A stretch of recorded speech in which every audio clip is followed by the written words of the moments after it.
Terima kasih Anda masih bersama kami di Kompas Petang. Saudara Wakil Presiden Gibran Rakabuming memberi perhatian serius atas kasus dugaan kekerasan seksual terhadap sejumlah santriwati di Pati, Jawa Tengah. Peristiwa ini dinilai tidak dapat ditoleransi.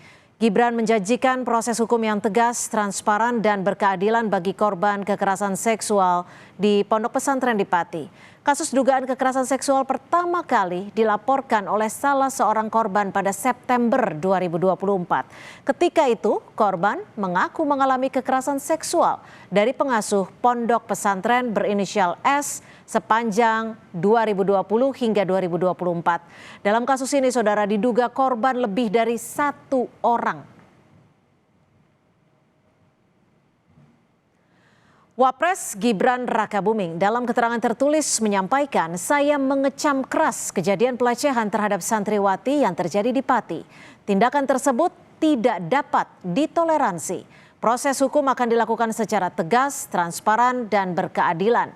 Saya juga telah meminta agar pendampingan psikologis dan trauma healing diberikan secara intensif kepada para korban."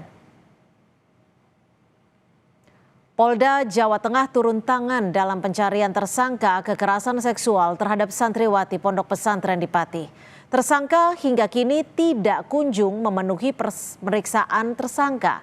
Penegakan hukum mandek usai terduga pelaku diduga melarikan diri dari rumahnya. Unit Jatanras Polda Jateng dikerahkan membantu Polresta Pati mengejar tersangka yang diduga kabur keluar Jawa Tengah. Polisi juga mengimbau kepada korban lainnya untuk berani melapor. Korban dijamin dilindungi Unit Perlindungan Anak Polda Jawa Tengah. Bahwa yang bersangkutan berada di luar wilayah Jawa Tengah.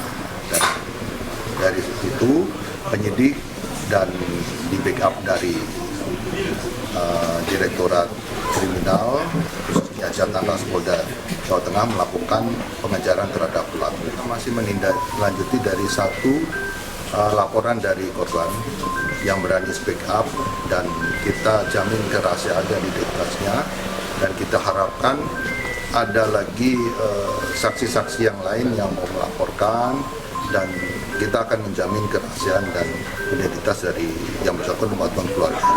Demikian.